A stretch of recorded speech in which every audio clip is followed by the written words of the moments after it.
Foi a mesma pergunta que foi feita em Atos, capítulo 2, versículo 37, quando Pedro terminou aquela grande pregação.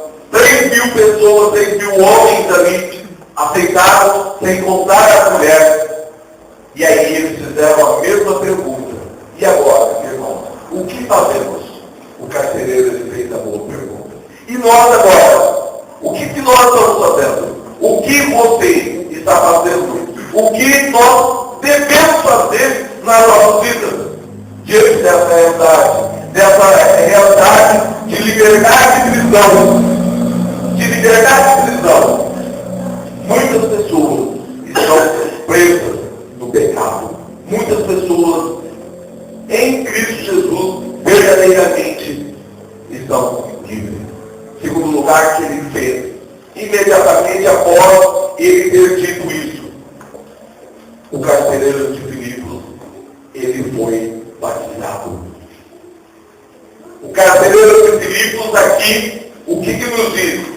O carcereiro, ele levou o apóstolo, levou Silas para sua casa, e lá na sua casa Paulo e Silas o batizou.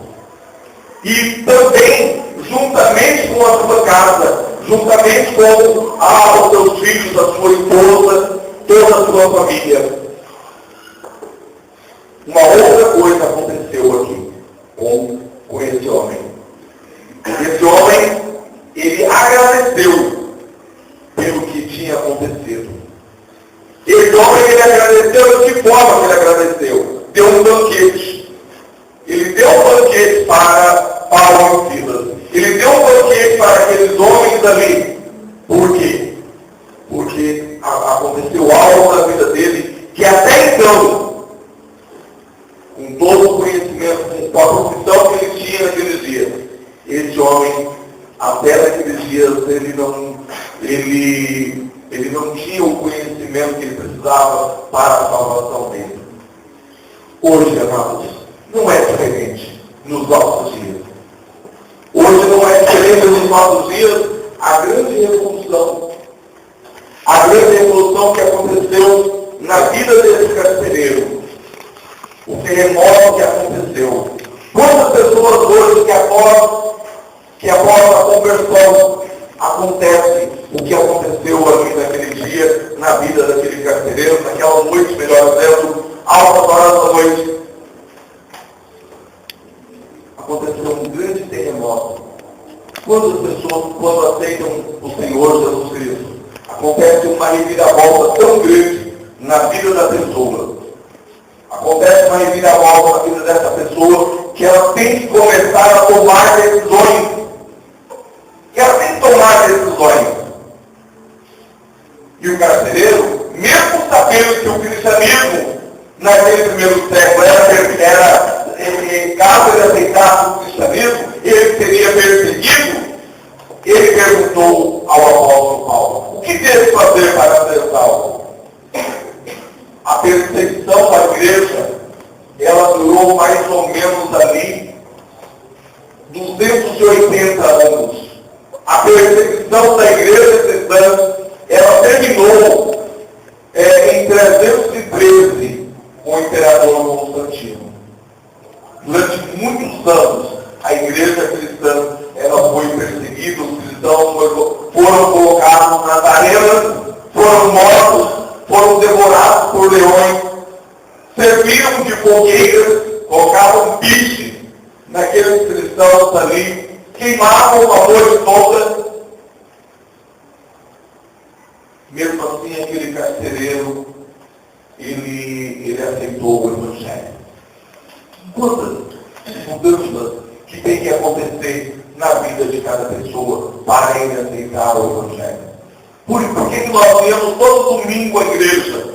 Porque nós viemos estudar juntamente com a igreja, cantar hinos tão especiais que nos elevam, hinos que nos ensinam, hinos que nos ajudam a compreender, hinos que através dos quais nós louvamos, glorificamos ao Senhor. É um culto ao Senhor, cada hino que nós cantamos.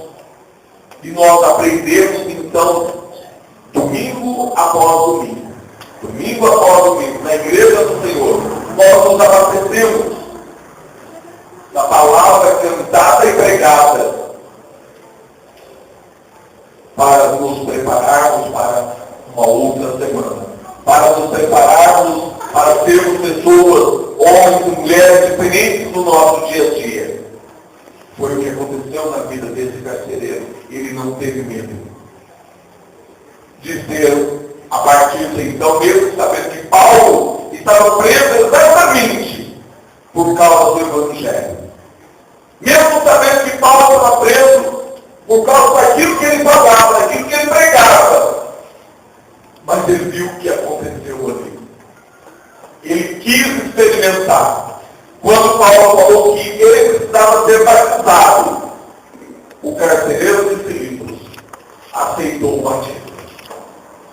E não apenas aceitou, levou os seus familiares também a aceitar o mesmo que ele tinha aceitado.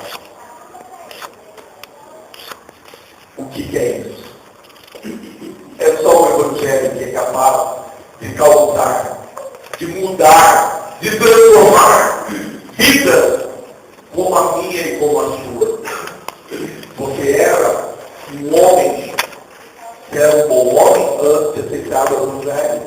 Você já era quem você é hoje. Quem era você antes de aceitar o Evangelho? Muitos de nós éramos homens e mulheres que viviam uma vida de luta e na rua, viviam bebendo, fumando, praticando, usando drogas de forma geral, homens e mulheres briguentos, homens e mulheres que faziam tantas coisas, mas depois que você entrou na igreja, não por causa do pastor, por causa da liderança da igreja, mas por causa do Senhor nosso Deus. Você mudou a sua vida. Literalmente, da água para o vinho. Literalmente, você não é mais aquele homem de 5, 10, 15, 20 anos atrás. Literalmente, mudou as suas palavras, mudou as suas atitudes, por causa do Evangelho. E o carcereiro, ele não teve medo. Hoje, continua a mesma coisa. Nós precisamos não ter medo da conversão. Não podemos ter medo de aceitar a proposta que Deus nos faz através de Jesus Cristo. Porque, como nos dias do apóstolo, assim também nos nossos dias. Não há salvação fora de Jesus.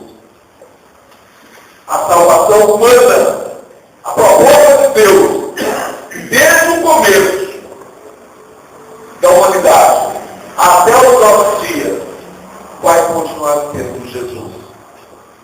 Por isso que Jesus disse: se o Filho vos libertar, verdadeiramente sereis livres. Foi o que aconteceu com o carcereiro. Foi o que aconteceu com você. É o que está acontecendo com milhares de outras pessoas no mundo agora. E está tendo muitas conversões por causa do poder de Deus. Porque o Senhor continua tendo interesse nesse povo. O Senhor continua tendo interesse em nós. Porque no dia que Deus deixar de ter interesse, Jesus volta para buscar a sua igreja. Quando não precisar mais ter salvação, o Senhor Deus volta para buscar a sua igreja. Enquanto tiver uma igreja aqui na terra, quando tiver um povo de Deus aqui na terra, Jesus, nós podemos ter certeza que Jesus não voltou. Irmãos, essa história do carcereiro de Filipos é uma história extremamente importante para nós hoje. Paulo estava preso em cadeia humana, mas espiritualmente estava livre. O carcereiro de Filipos estava livre, mas estava preso espiritualmente. Eles não tinham o mesmo prazer, como nós vimos hoje à noite aqui, de homens, mulheres, crianças, prazer de louvar. Eu não sei qual a situação que você está passando agora, mas muitos estão passando por uma situação tão difícil, de dor, de desemprego, de doença, de decepções, desilusões, mas em Cristo Jesus você verdadeiramente é livre. Você cantou, podemos ver o rosto de Jesus.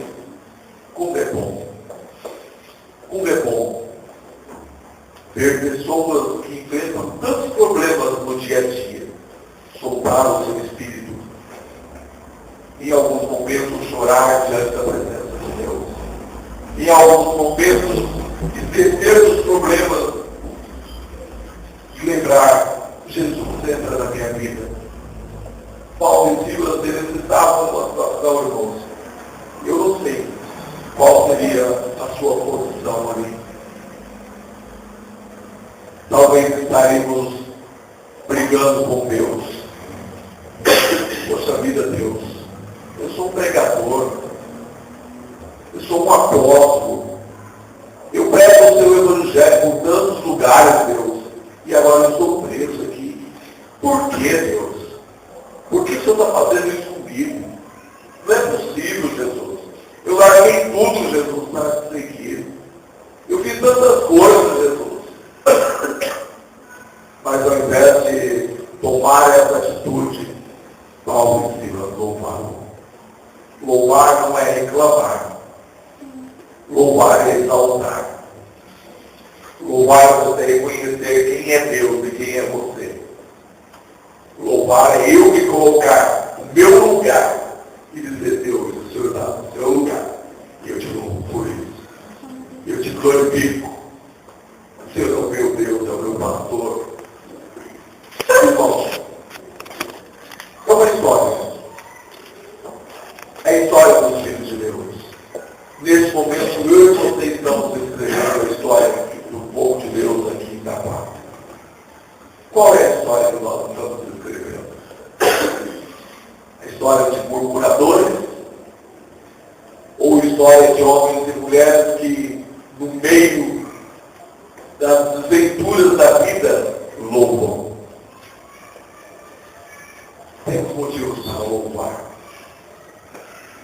Deus tem dado paz aos nossos corações.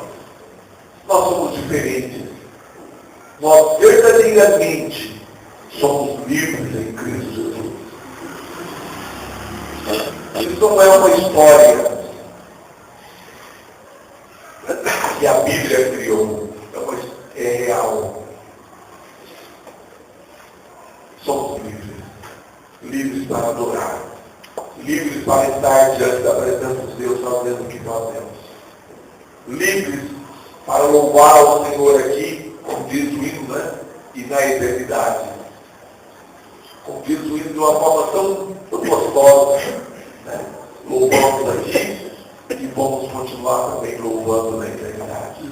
É o que diz lá em Apocalipse. Somos uma igreja de homens e mulheres que cultuam Deus. Irmãos, qual é a nossa atitude diante de Deus? O carcereiro, o que devo fazer para ser salvo? A mesma pergunta que hoje os homens precisam fazer. Respondido, precisa ser batizado e agradecer. E eles fizeram isso de uma forma, ofereceram um banquete.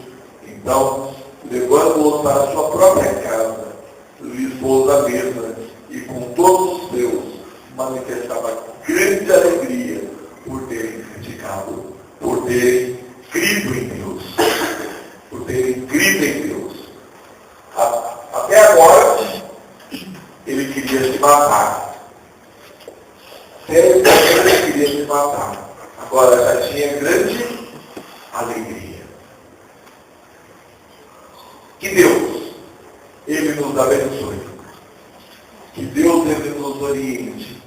Que Deus, Ele nos torne homens e mulheres que estejam caminhando para a eternidade com Ele de uma forma muito especial.